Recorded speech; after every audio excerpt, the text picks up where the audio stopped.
Sabe aquela pergunta de sempre? Por que temos os olhos da nossa mãe ou o sorriso do nosso pai?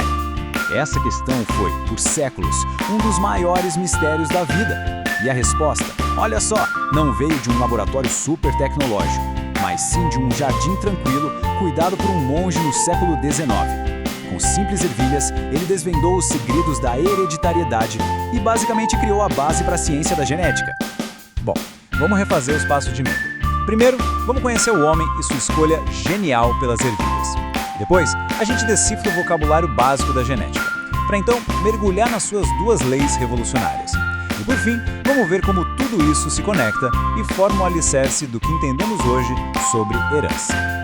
Então, tudo começa com Gregor Mendel, que não é chamado de pai da genética à toa. Mas por que raios ele escolheu uma planta tão comum, a ervilha, para fazer experimentos que mudariam o mundo? A resposta está na simplicidade e, ao mesmo tempo, na genialidade dessa escolha. A escolha de Mendel foi totalmente estratégica. As ervilhas crescem rápido, dão muitas sementes e têm características bem fáceis de ver, como cor e textura. Isso permitiu que ele juntasse uma montanha de dados em pouco tempo. Tenta imaginar fazer esse mesmo estudo com elefantes, com uma gestação de quase 2 anos. A genialidade de Mendel foi justamente encontrar o organismo perfeito para responder às perguntas que ele tinha. Ok, para a gente entender as descobertas de Mendel, primeiro precisamos falar a língua da genética. E o curioso é que o próprio Mendel não usava esses termos que vamos ver. Ele falava de fatores. Mas, na prática, ele estava descrevendo as unidades fundamentais da hereditariedade. O conceito principal aqui é o gene. Pensa no gene como se fosse uma receita para uma característica específica. Por exemplo, existe um gene para a cor da semente da ervilha. Só que essa receita pode ter umas variações. E essas variações são os alelos. Então, para o gene da cor da semente, os alelos poderiam ser amarelo ou verde. São basicamente versões diferentes da mesma instrução genética. Simples, né? Agora, nem todo alelo é igual. Alguns são dominantes. Isso quer dizer que eles sempre dão as cartas, sempre se expressam, mesmo que só tenha uma cópia deles ali. No caso das ervilhas de Mendel, o alelo para a cor amarela, esse é o dominante.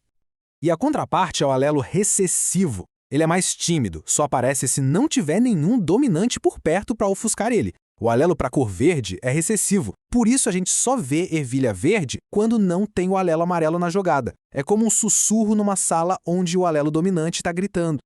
Isso leva a gente para uma distinção super importante: genótipo e fenótipo. O genótipo é a receita genética de verdade, as combinações de alelos que um organismo carrega. As letrinhas, sabe? Azão, azão, azão, azinho. Já o fenótipo é o resultado que a gente enxerga, a característica física, tipo a cor amarela da ervilha. Resumindo, genótipo é a receita, fenótipo é o bolo pronto. E para fechar, tem 2 termos que descrevem a combinação dos alelos. Se um organismo tem 2 alelos iguais, tipo azão-azão ou azinho-azinho, ele é homozigoto, o que Mendel chamava de puro. Agora, se os alelos são diferentes, tipo azão-azinho, ele é heterozigoto ou híbrido. São essas combinações que produzem toda a variedade que a gente vê por aí. Agora sim, com esse vocabulário na mão, estamos prontos para a primeira grande sacada de Mendel, a lei da segregação. Foi aqui que ele começou a transformar simples observação em ciência de verdade, focando em uma única característica de cada vez. Essa frase é o coração da primeira lei. A ideia revolucionária aqui é a separação. Antes de Mendel, a galera achava que as características dos pais se misturavam nos filhos, tipo tinta. Mas Mendel mostrou que não é mistura. Os fatores hereditários, os nossos alelos, continuam distintos e se separam na hora de formar os gametas. Cada gameta recebe só uma cópia. E olha só como Mendel provou isso. Ele começou cruzando uma planta de ervilha amarela pura com uma verde pura. Na primeira geração, que ele chamou de F1, todas as ervilhas nasceram amarelas. A característica verde sumiu, parecia mágica. Mas aí veio o grande truque. Ele cruzou essas plantas amarelas da F1 entre si. E na segunda geração, a F2, a característica verde reapareceu. Ela não estava perdida, só escondida.